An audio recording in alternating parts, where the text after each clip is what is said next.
84 ans, c'est l'espérance de vie des Corses, les champions de la longévité en Europe. Ça donne envie de déménager, non?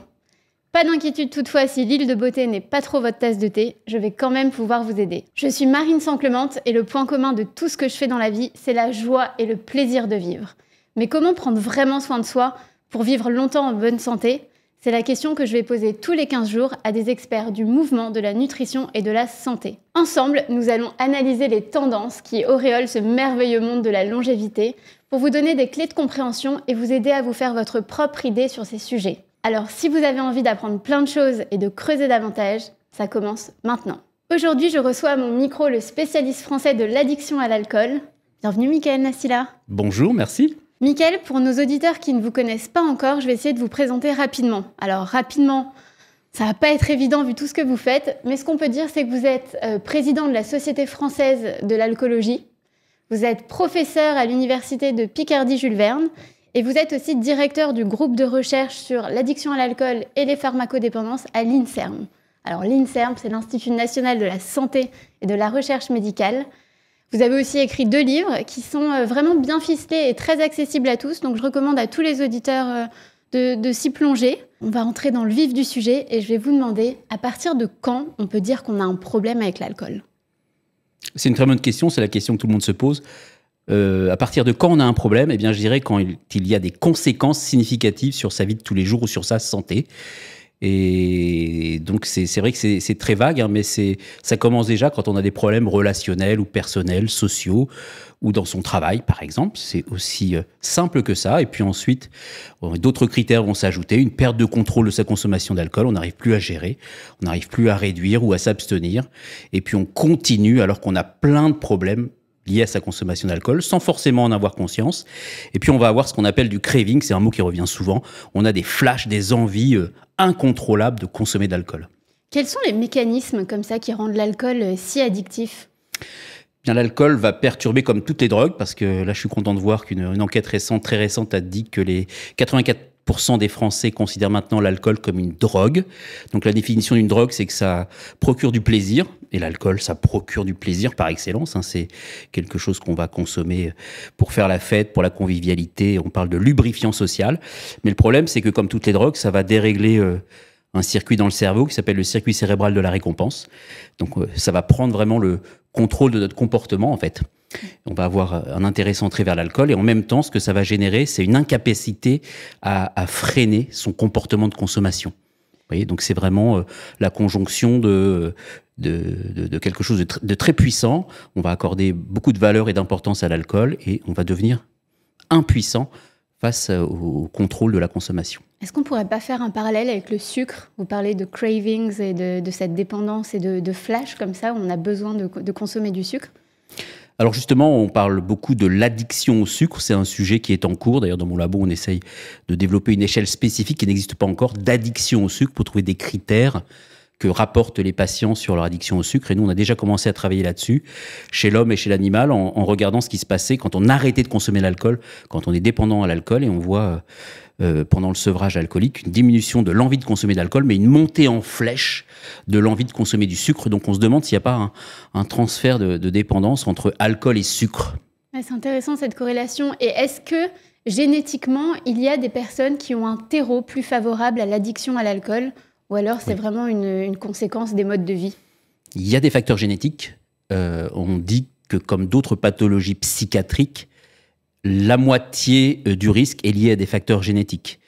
Et on peut le comprendre assez simplement. Par exemple, quand vous consommez de l'alcool, on ne va pas tous avoir la même réaction. Il y a une variation de 3 à 4 fois par rapport au phénomène d'absorption, de dégradation de l'alcool. Donc notre corps ne va pas s'occuper de l'alcool de manière uniforme. Et en plus, l'effet sur le cerveau, là encore, on a une grosse variation de 3 à 4 fois entre les individus dans les effets ressentis. Donc ça, tout ça, c'est bien lié à de la génétique. Et une autre démonstration que je montre souvent, c'est celui de la modélisation animale. On peut sélectionner des animaux pour leur alcoolopréférence. Et si vous les reproduisez, s'ils se reproduisent entre eux, et ceux qui n'aiment pas l'alcool, vous les reproduisez entre eux, vous allez sélectionner génétiquement de l'alcoolopréférence. C'est dingue. Quels sont les animaux qui sont... Alors nous, on se sert de rats et de souris, par exemple. Et alors, je ne l'ai pas dit tout à l'heure, mais des enfants qui ont des parents alcoolodépendants ont aussi un risque plus important de développer une addiction à l'alcool. Et même quand on contrôle, quand on fait ça avec des vrais ou des faux jumeaux, ou quand on vérifie aussi avec une adoption, donc quand on fait adopter un enfant dans un autre environnement où il n'y a pas de parents alcoolodépendants et un environnement plutôt favorable, on conserve un risque augmenté d'addiction à l'alcool. Donc on a une belle démonstration qu'il y a bien des facteurs génétiques dans tout ça. Mais attention, le message, c'est quand même que si 50% c'est lié à des génétiques, il y a 50% c'est des facteurs protecteurs et environnementaux. Donc il faut arrêter. Des fois, j'entends c'est foutu, mes parents avaient un problème ou c'est de la génétique. Non. On peut toujours inverser le phénomène. Donc finalement, quand on dit qu'une personne tient bien ou ne tient pas l'alcool, ce n'est pas qu'une question d'habitude et de résistance, c'est aussi dans nos gènes. Non, il y a la génétique et d'ailleurs, vous avez raison, le premier facteur qui a été étudié, c'est la tolérance en fait. Ce qu'on va hériter génétiquement, c'est une tolérance, on va mieux supporter l'alcool et ça, c'est un facteur de risque parce qu'on va avoir tendance à en boire plus. Alors, vous parliez des maladies associées, vous parlez souvent de la maladie du foie liée à l'alcool. Quelles sont les autres pathologies qui sont généralement associées à cette consommation un peu excessive ? Alors, c'est les pathologies cardiovasculaires, déjà, parce qu'on a tendance à croire que l'alcool serait cardioprotecteur, et le French paradoxe, je ne sais pas si vous avez entendu parler de ça, mais ça serait protecteur, mais en fait, pas du tout. L'alcool, c'est un hypertenseur. Donc, au niveau cardiovasculaire, votre pression, elle monte. Ça induit des troubles du rythme cardiaque. Ça, on le sait très bien, parce que justement, une personne qui arrête de consommer, les premiers signes qu'on peut voir, c'est une diminution de la tension artérielle. Et puis, si elle faisait des troubles du rythme, ça va diminuer. Après, on a les pathologies du foie, bien évidemment. Et tout le monde a entendu parler une fois dans sa vie de cirrhose. Et donc, effectivement, maintenant, il faut savoir que quand on meurt en France d'une pathologie liée au foie, plus de la moitié des cas, c'était pas ça avant, mais maintenant on est arrivé à une cause principale, c'est à cause de l'alcool. Et puis de quoi on meurt aussi, c'est des cancers. Donc voilà, l'alcool est un cancérigène, ça c'est avéré. Donc à mon grand désespoir, il y a une enquête récente qui a montré que 25% des Français croient que boire un peu de vin, ça protégerait des cancers. Alors déjà, il y avait les pathologies cardiovasculaires, mais un Français maintenant croit que le vin pourrait protéger des cancers, pas du tout. Donc, c'est ce que j'allais vous demander, pourquoi on croit encore que le petit verre de vin rouge le soir, c'est bon pour la santé ? Parce que c'est terriblement ancré. Ce French paradoxe, ça fait beaucoup de mal dans l'histoire, parce qu'on a fait l'hypothèse en fait, qui n'a jamais été confirmée que notamment le vin rouge, parce qu'on voulait vraiment y croire, aurait des effets protecteurs sur ce qu'on appelle la maladie coronarienne, c'est-à-dire les vaisseaux du cœur. Et on avait repéré en France qu'il y avait une plus faible mortalité des pathologies coronariennes alors qu'on mange beaucoup de gras. Alors on a essayé de comprendre pourquoi, on s'est dit c'est grâce au vin rouge. Et puis c'est parti de là et ça a fait une traînée de poudre là, au niveau mondial. Et après on a sorti des études pour vraiment essayer de le démontrer, mais il n'y a aucune preuve scientifique à ce jour relativement à ces effets-là. Donc ça reste très ancré, et puis voilà, c'est très rassurant de se dire que un petit verre de temps en temps, comme on l'entend souvent, ça serait bon pour la santé. Vous buvez, vous ? Oui, je bois de l'alcool, oui. En matière d'alcool et de longévité, on entend un peu tout et son contraire. Alors certains et certaines études disent qu'en effet, une suppression totale de l'alcool peut faire gagner quelques années de vie. Et à l'inverse, quand on observe par exemple les zones où les gens vivent très longtemps, comme dans ces zones bleues qui sont un peu contestées aujourd'hui, mais on voit que finalement, l'alcool, c'est quand même un élément du quotidien. Donc, quel est votre avis, vous, sur cette question-là ?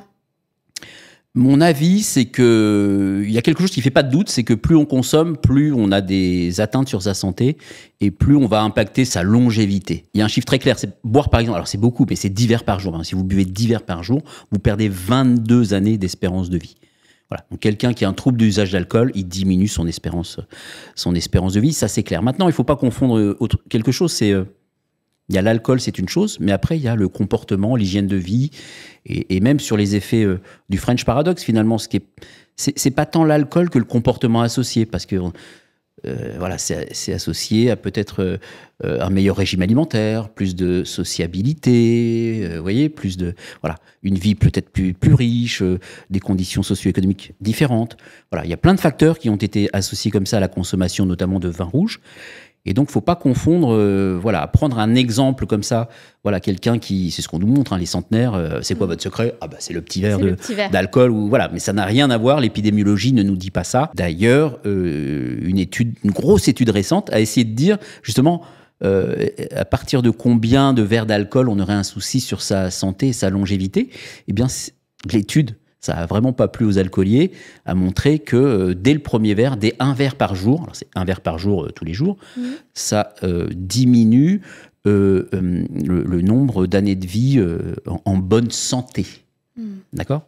Quand on regarde des années de vie, si je perds des années, je dois être en bonne santé. Bien sûr. Eh bien, voilà. Donc, voilà. Alors, pareil, c'est de l'épidémiologie, c'est des risques. C'est pas parce que on boit qu'on va mourir plus rapidement, etc. C'est pas l'idée, mais plus on vieillit aussi, plus on a des pathologies, plus on est susceptible de prendre des médicaments. Et l'alcool ajouté à ça vient compliquer un petit peu l'état de santé, je dirais. Donc, voilà, je dirais que moi le message que je donne souvent, c'est très positif, c'est de dire tant que vous avez une consommation qui reste dans les repères, hein, et les repères, ils sont pas mal. C'est 2 verres par jour, 10 verres par semaine. Vous voyez, voilà, oui, c'est pas... Voilà. Vous êtes à moindre risque pour votre santé, j'aime bien ce message. Voilà, tant que vous contrôlez, tant que c'est de la consommation d'alcool plaisir, que vous n'avez pas de problème de santé, que vous n'êtes pas trop jeune ni trop âgé, parce que c'est ça, on a tendance à dire, voilà, mais... En fait, quand on est ado, pré-ado, l'alcool n'est pas du tout conseillé. Et puis aussi, quand on est senior, il faut faire attention parce que ça peut aggraver, accélérer certaines pathologies. Alors aujourd'hui, on voit un grand mouvement autour du sans-alcool. Plusieurs personnalités ont écrit des livres ou annoncé publiquement qu'elles arrêtaient l'alcool. Je pense notamment à Artus, Maxime Muscat, Camille Lelouch. Est-ce que la sobriété est vraiment en train de devenir cool ou on est encore dans une toute petite bulle ? Moi, ce que je vois, c'est une prise de conscience. C'est-à-dire que maintenant, ce que je ne voyais pas avant, là, avec le défi de janvier et Dry January, c'est que quand on interroge même des jeunes, ils vous disent « Ah oui, l'alcool, ah oui, non, je sais, je fais attention, etc. » Ça, avant, on n'avait pas trop ça. Et donc, je pense que ça commence à bien imprégner la population générale. C'est que l'alcool n'est, je l'ai dit tout à l'heure, 84% considèrent que c'est une drogue en France. Donc, c'est une grande avancée. Attention, ce n'est pas anodin, c'est dangereux. À ma connaissance, j'aime bien dire aussi qu'on n'a jamais dit que le vin rouge était un médicament. Voilà, on ne peut pas conseiller à quelqu'un de consommer de l'alcool. Donc je pense que ça passe bien, on est conscient des risques. Et puis là, c'est super parce que le défi de janvier, cette campagne, ça nous permet justement de parler d'alcool, de rappeler les repères. Voilà, attention, si vous consommez un peu plus que ça, faites attention. Et donc, c'est non seulement la population générale, et aussi les professionnels de santé qui entendent ces messages-là et qui peut-être aussi les répercutent, les donnent aux patients en disant, voilà, attention, parce qu'ils parlent assez facilement de tabac, mais beaucoup, beaucoup moins d'alcool. Donc là, on voudrait que les médecins, les infirmières, les pharmaciens n'oublient pas de rappeler, attention, combien vous consommez, c'est peut-être un peu trop. Voilà, faites attention à votre consommation d'alcool. Vous parliez des jeunes et vous avez beaucoup travaillé sur l'exposition précoce à l'alcool. Quand on entend dire « oh là là, les jeunes boivent beaucoup plus qu'avant », est-ce que c'est vrai ? Est-ce que les jeunes boivent plus qu'avant ? Beaucoup plus qu'avant, je ne pense pas. On boit beaucoup moins, bien heureusement. Vous avez tous vu les émissions où on donnait de l'alcool à l'école. C'est en 1956 qu'on a arrêté ça. On a privilégié le lait. Et puis l'alcoolisation fétale. Le syndrome d'alcoolisation fétale a été découvert en France en 68, à un moment en 68, donc c'est pas si vieux. On n'imaginait pas que l'alcool puisse avoir une telle toxicité, oui, sur les bébés à naître. Donc non, il y a une diminution globale, générale de la consommation d'alcool qui est assez importante. Mais par contre, on a des comportements... Parce que là, tous les indicateurs sont vraiment ouverts. Tous les indicateurs ont tendance à diminuer, consommation totale, etc. Sauf peut-être ce qu'on appelle dans les enquêtes les alcoolisations ponctuelles importantes. C'est 5-6 verres par occasion. Bon, 5-6 verres, je sais pas, c'est une bouteille de vin, par exemple, c'est boire une bouteille de vin.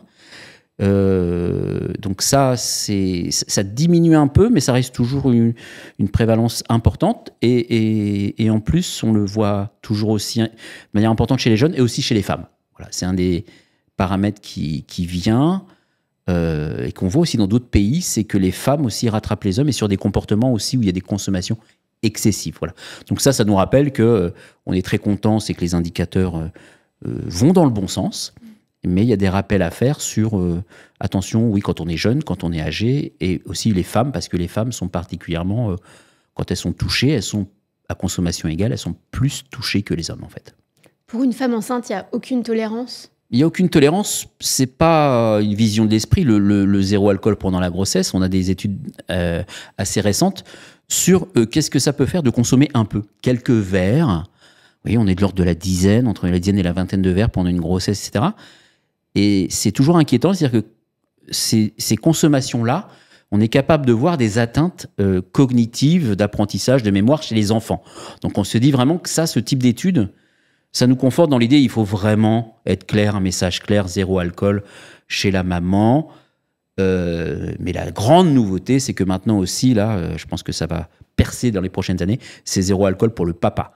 Ce qu'on voudrait, c'est qu'il y ait 0 alcool 3 mois avant la conception, donc dès le désir de grossesse, dire au papa et à la maman d'arrêter de boire de l'alcool. Pourquoi ? Parce que en général, quand maman boit, il y a aussi le papa qui peut boire. Il y a des études qui montrent qu'il y a une belle corrélation. Mais aussi que l'alcool peut modifier, pas la séquence de nos gènes, mais modifier chimiquement, en fait, les gènes qui vont être transmis au fœtus et aux futurs enfants. Et ça pourrait avoir des conséquences dans la descendance. Donc ça, c'est quelque chose de nouveau. On appelle ça l'épigénétique. Un nouveau champ, oui, et là, c'est super intéressant parce que on stigmatise plus que la maman, mais c'est le couple et c'est le papa aussi. On connaît l'effet de l'alcool sur la fertilité, c'est pas un effet bénéfique, loin de là. Et là, le fait que peut-être l'alcool modifie épigénétiquement les gènes qui vont être transmis au bébé, c'est tout un champ d'études qu'on appelle l'épigénétique. Ce que j'ai aimé, Michael, c'est que dans vos 2 livres, vous ne diabolisez pas l'alcool et vous reconnaissez, vous n'occultez pas que l'alcool a un effet social positif. Ah oui. Alors, est-ce qu'on peut arrêter de boire de l'alcool sans devenir chiant ?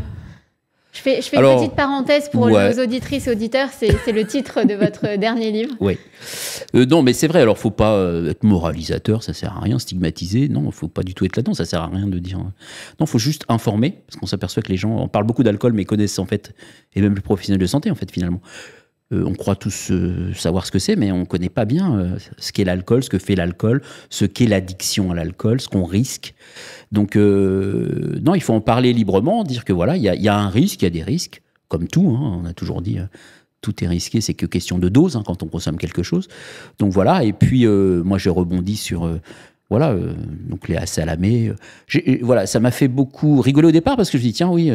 Oui, alors pour mettre un peu de contexte, pour ceux qui n'auraient pas vu cette séquence, justement, Artus avait annoncé avoir arrêté l'alcool et Léa Salamé avait rebondi en disant « mais ça veut dire que maintenant vous êtes devenu chiant ». Voilà.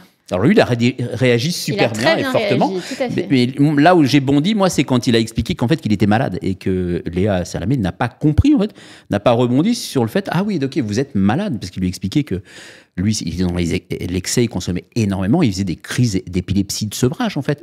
Donc il a dû arrêter pour des raisons de santé graves. Et là, j'ai vu toute son incompréhension, en fait, parce que j'ai vu toute la puissance de les représentations positives. L'alcool, c'est festif, c'est... Et là, j'ai fait le rapprochement avec l'alcoolisme mondain, dans le milieu du show business, etc.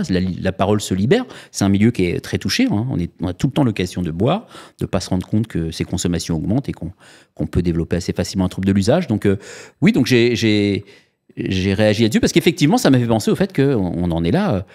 Quand vous dites non, quand vous refusez de consommer de l'alcool, vous pouvez être chiant, vous pouvez être malade, vous pouvez être enceinte. Alors c'est ça l'avantage. Vous avez quelque chose qui ne va pas. L'avantage quand on est une femme, c'est qu'on n'ose pas trop insister parce qu'en général, on pense que vous êtes enceinte et que vous n'avez pas envie de le dire. Enfin, on n'a pas besoin de se justifier, on n'a pas à culpabiliser. Moi, je suis effaré aussi quand je suis à table et que je vois que certaines personnes sont véganes, ne mangent pas de viande, etc. Et ça passe très très bien. Puis dès que quelqu'un dit non, mais moi ce soir je vais pas boire parce que... Et tout de suite c'est... Ah oui, mais voilà, moi, c'est ma semaine ou mon mois où je fais du sport, donc je fais attention, ou demain, j'ai un truc important, ou je dors mal, ou etc., donc je vais pas boire.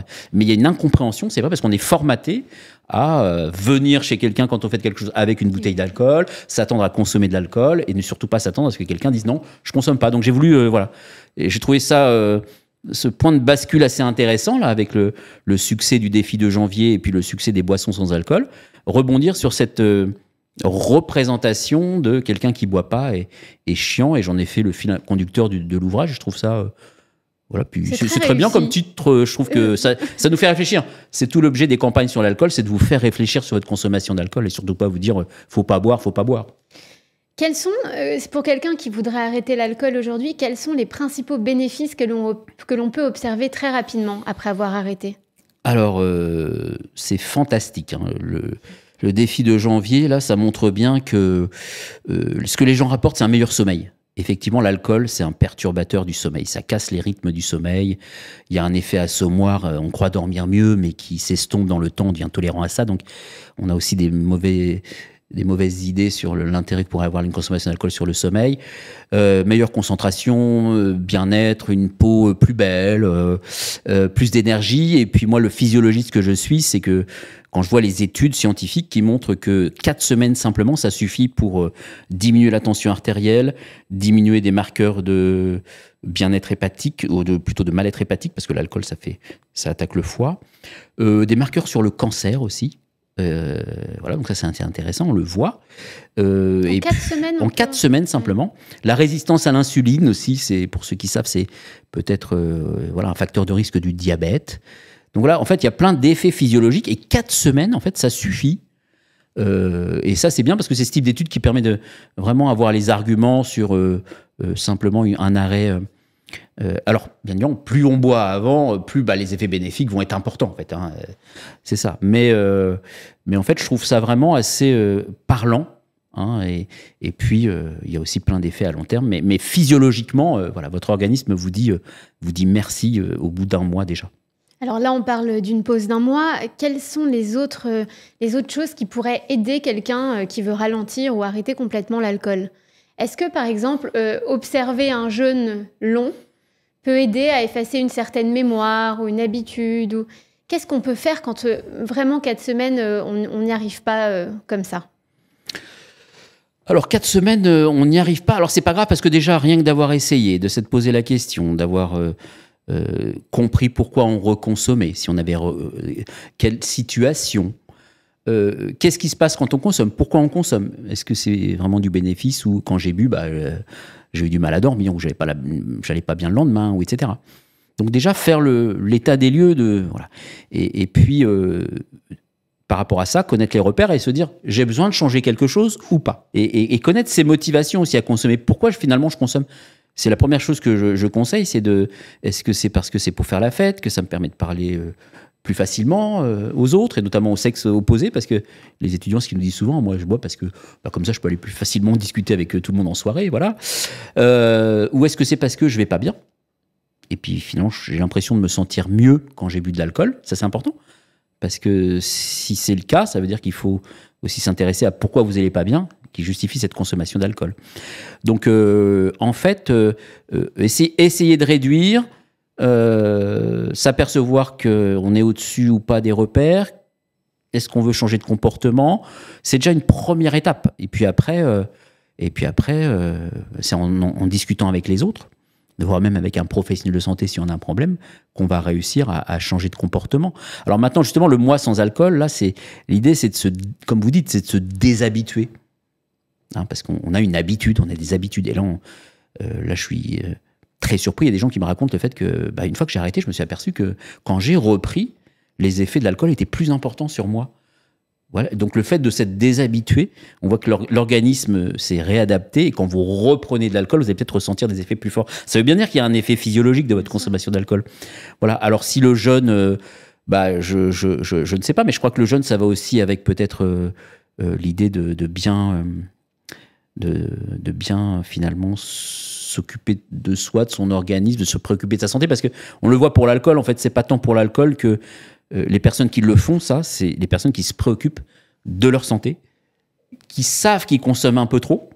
Hein, la plupart, les plus gros, sont les jeunes qui le font et qui savent que peut-être déjà ils sont au-dessus. Donc ils savent que il faut changer quelque chose, ils essaient quelque chose. Donc donc le jeûne, c'est aussi peut-être l'idée, c'est de la détox. Hein. Enfin, pourquoi le mois de janvier a été choisi? Quand on a fait une étude, on a demandé aux gens et les gens finalement ont choisi principalement le mois de janvier qui vient après les fêtes.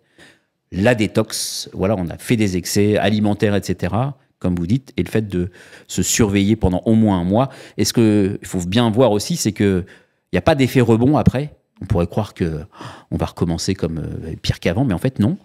On voit ça, mais c'est 10% de la population qui va réaugmenter un petit peu sa consommation, et surtout à long terme. On voit que, moi j'avais rarement vu ça, hein. C'est une campagne de prévention, on voit qu'à 6 mois, 9 mois, on arrive à 60% des participants qui ont réussi ou pas, d'ailleurs, leur mois sans alcool, qui ont diminué leur consommation d'alcool, qui ont diminué le nombre d'ivresses, le nombre de jours de consommation, le nombre de consommations par jour où ils consommaient à 6 mois, 9 mois. Enfin, ça marche très bien, en fait. Il y a une prise de conscience. Voilà.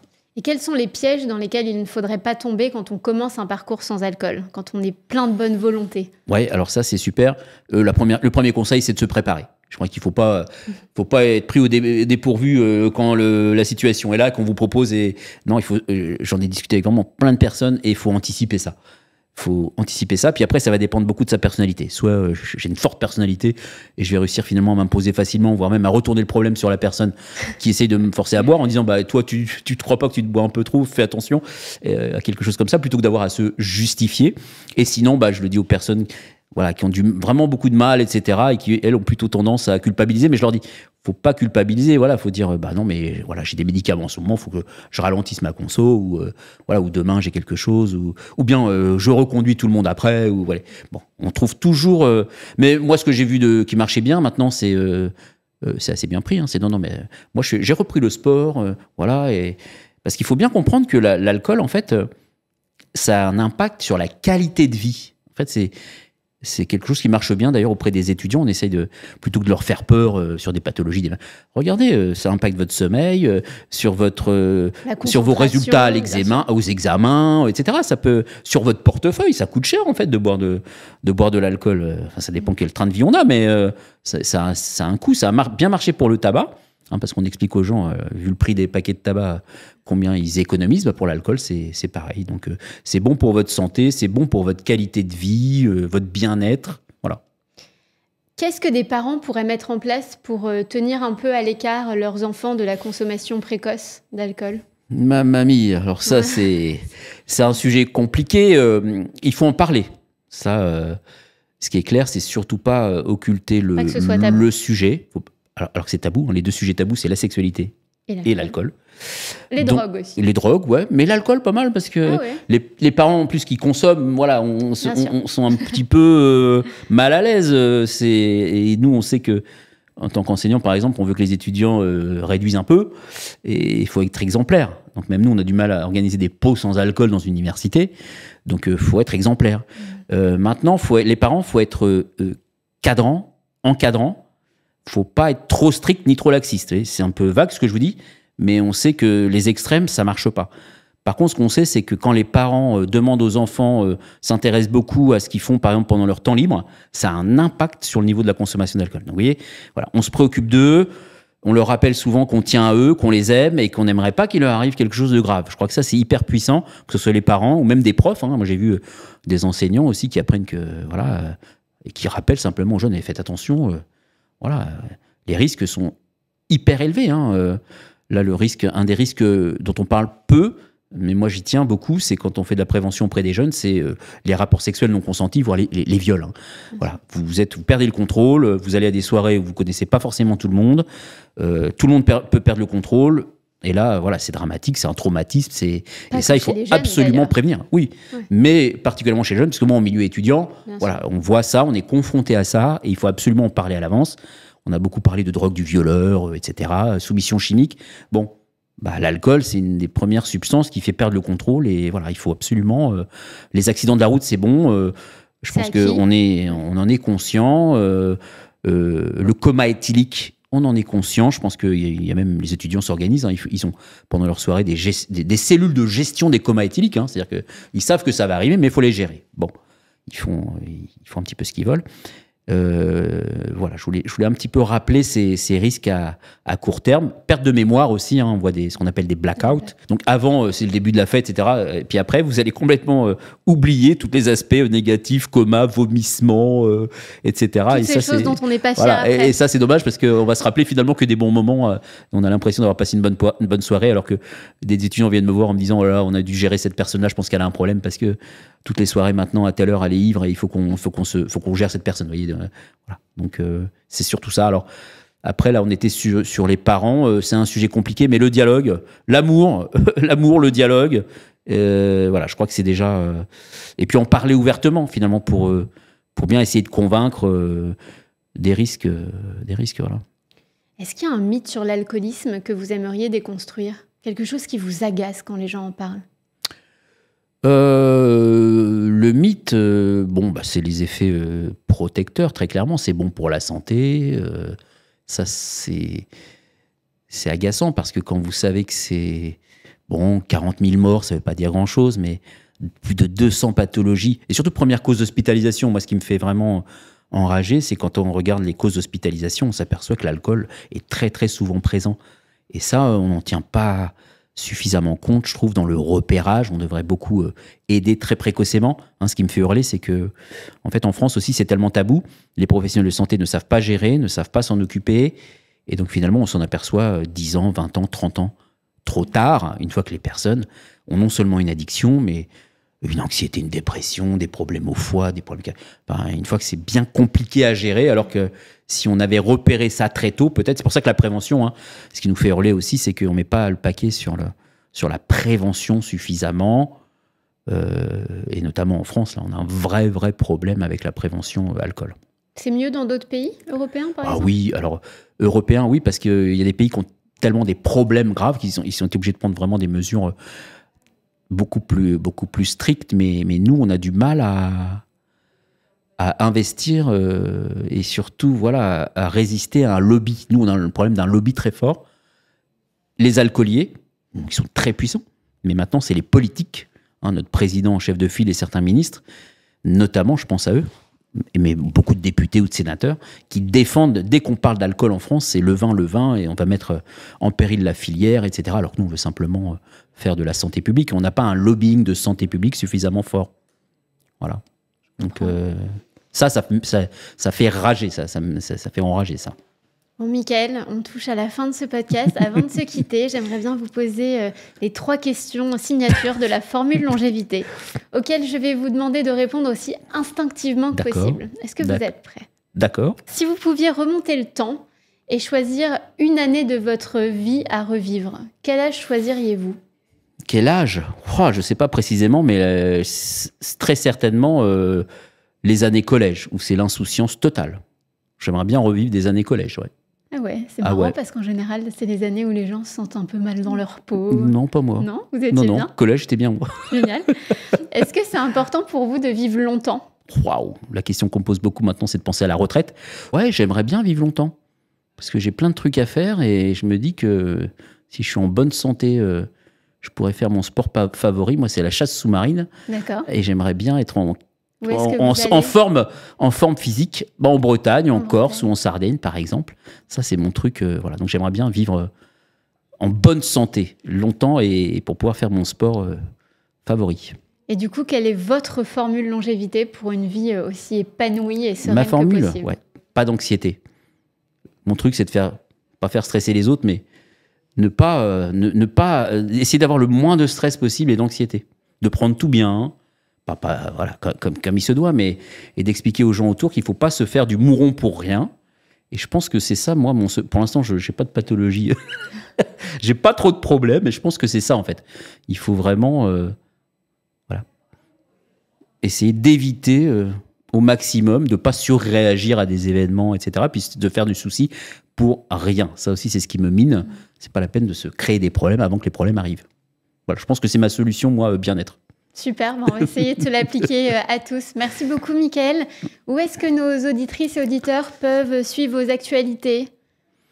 Alors, j'ai un compte Instagram que je viens de créer, mais je ne sais pas trop m'en servir. Et bien justement, on va aller tous vous encourager. Et puis moi, j'invite tout le monde à lire vos livres qui sont vraiment fantastiques. Merci beaucoup. Merci. À bientôt. Merci beaucoup.